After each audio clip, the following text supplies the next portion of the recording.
É isso aí, Escola de Narradores com Maurício Bonato. Hoje eu vou falar um pouquinho de como narrar tênis. Primeiro, que você tem que ter na cabeça duas referências para tênis.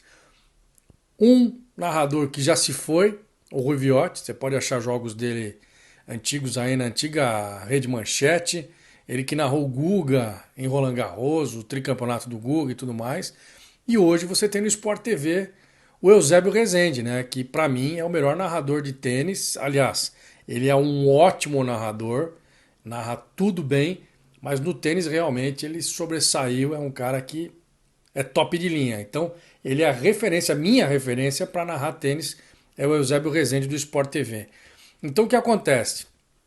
Como narrar tênis? Tênis é um esporte que não tem um público muito grande, tá? É um esporte muito segmentado, a gente sabe. Só que o público do tênis é um público que consome muito, é um público que tem muita grana, né? Então é um público que sempre tem muitos eventos de tênis na televisão porque gira muito dinheiro. Então os patrocinadores são grandes, são bancos, é, empresa de carro grande, né? Multinacionais e tudo mais. Então o tênis movimenta muito isso, o circuito é grande, né? Então é, o tênis é um esporte que mexe muito com essa galera, que é um público pequeno, mas é um público muito especializado, que é muito atuante, joga tênis todo dia, todo final de semana, sabe como é que é, sabe como é que não é. Então, primeiro você tem que partir desse princípio, quem é o público que você vai narrar tênis. Geralmente você não vai narrar tênis para quem não conhece tênis, você vai narrar tênis para quem manja muito de tênis. Mas claro, em alguns momentos tem que ser didático, não pode deixar de ser didático, senão você está fugindo das características do narrador corretamente. Tá? Esse é o primeiro ponto. Então, saber para quem você vai narrar. Segundo, conhecer as regras, conhecer todos os campeonatos, os grandes lãs e tudo mais, as personalidades, os caras mais importantes do tênis, todo mundo, para poder narrar tênis. Os caras antigos e os caras novos. Você sabe que tem duplas mistas, então todos esses torneios são importantes, tá? Tem que conhecer tudo isso. Saber os pisos, quem é bom em que piso, quem manda em que piso, como é que funciona, a diferença, a quadra é mais rápida, a quadra é mais lenta. E o tênis você sempre narra, né? No superlativo, entendeu? Você sempre narra pontaço, lindo ponto, sabe? No final você não vai falar durante a jogada, certo? Você não vai falar.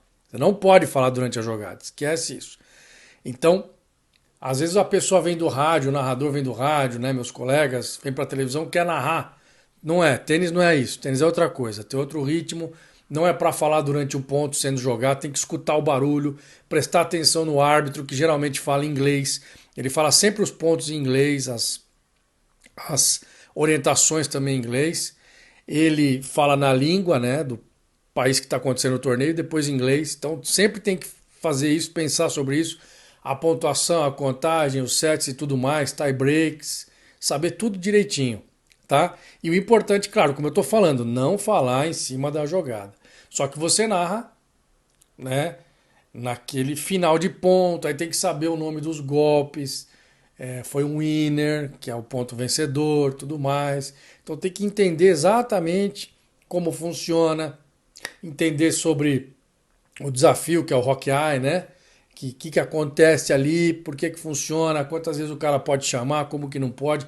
Então parece que é muito fácil narrar tênis, mas não é tão fácil assim não. Tênis é um esporte, trabalhar muito bem com replay, tá? Você está narrando na televisão, trabalhar com replay. Tem um espaço para o comentarista falar. Quando começa o jogo, tem todas aquelas informações, são rápidas. Você tem que falar tudo rápido, informação sobre o perfil do tenista, a idade, país que ele nasceu, quantos torneios ele já jogou, quanto tempo ele tem no circuito da ATP, ou no caso as meninas WTA, profissional, quantos torneios ele ganhou, quanto de dinheiro que ele ganhou no ano, na temporada, na vida inteira. Tem um monte de informação, um monte de coisa que você tem que ver. Nos sites da ATP e da WTA, os perfis também são muito completos, você tem que dar uma estudada antes. Então, enfim, é um esporte que merece que você se dedique muito a ele para ser um grande narrador de tênis. E como eu falei, as referências estão aí, tá? É o seu Rui Viotti que você vai achar no YouTube, muitas narrações dele. Eu tive o prazer de trabalhar com ele no Band Esportes, minha grande referência de tênis. E hoje O seu Rui Viotti já foi, infelizmente, e hoje o grande Eusébio Rezende, que é do Sport TV, que narra tênis como ninguém. Para mim, o melhor narrador de tênis, juntamente com o Rui Viotti, o nível dele é top, top, top dos tops. Então vale a pena você acompanhar os jogos com eles. Beleza? Então é isso aí. Se dedique, estude, aprenda o tênis. Se possível, jogue tênis para você entender mais do esporte, que é muito legal, um esporte que eu gosto muito de narrar, mas a narração não é tão simples quanto parece, tá bom? Se liga nisso aí. Escola de Narradores com Maurício Bonato. Valeu!